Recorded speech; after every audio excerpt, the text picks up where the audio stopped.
As an oral surgeon, you do orthognathic surgery. So when people have like the big underbite, Yes. you take care of things like that. Yes. So what falls under the umbrella of orthognathic surgery? Well, let's take the lower jaw first.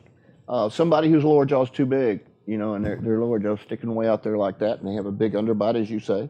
It's hard on the teeth. It's hard on the joints. It's hard on the muscles of the head and neck. They go to the orthodontist. The orthodontist says, "I can straighten your teeth, but I can't make them fit unless you go see my buddy, the oral surgeon, to move your jaw and get things lined up." The jaws are the foundation for the teeth. So if they're off, a significant dentist, an orthodontist can't fix that. The reverse of that would be the lower jaw that's too small. And those are the patients that have to pull forward. Yeah, you look at them, they don't have they don't have much of a chin, and they have their lower teeth are back too far versus the upper teeth. So we have to lengthen that lower jaw. Those are the people who suffer the most from TMJ problems, the short lower jaw. It just puts so much strain on the muscles of the head and neck and the joints. Now then, let's look at the upper jaw.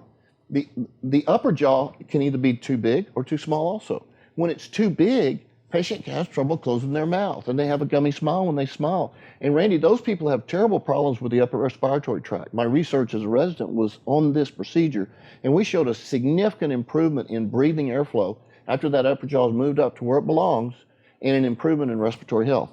If I pull on my upper lip, pull it down, watch my nose get narrower. Yeah. And when I let go, watch it get wider. And so when the upper jaw grows down, it pulls on the nose and narrows the nasal passages. And when you put it back where it belonged, see, the problem with these bones is they did not grow in proportion to the growth of the skin of the face that covers it.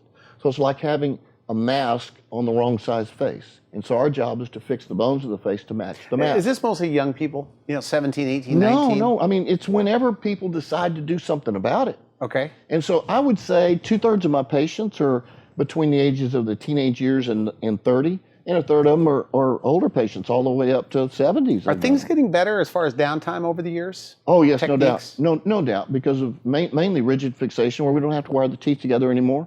Improved anesthesia techniques where they can control that blood pressure during the surgery, so you have less swelling and pain. When I was a resident back in the 80s, we routinely put our patients in the intensive care unit. Nowadays, my lower jaws go home the same day. The upper jaws go home the next morning, 23-hour stay. So they do quite well. So nothing to be afraid of? No. Pretty predictable surgery? Very predictable surgery, less pain than wisdom teeth.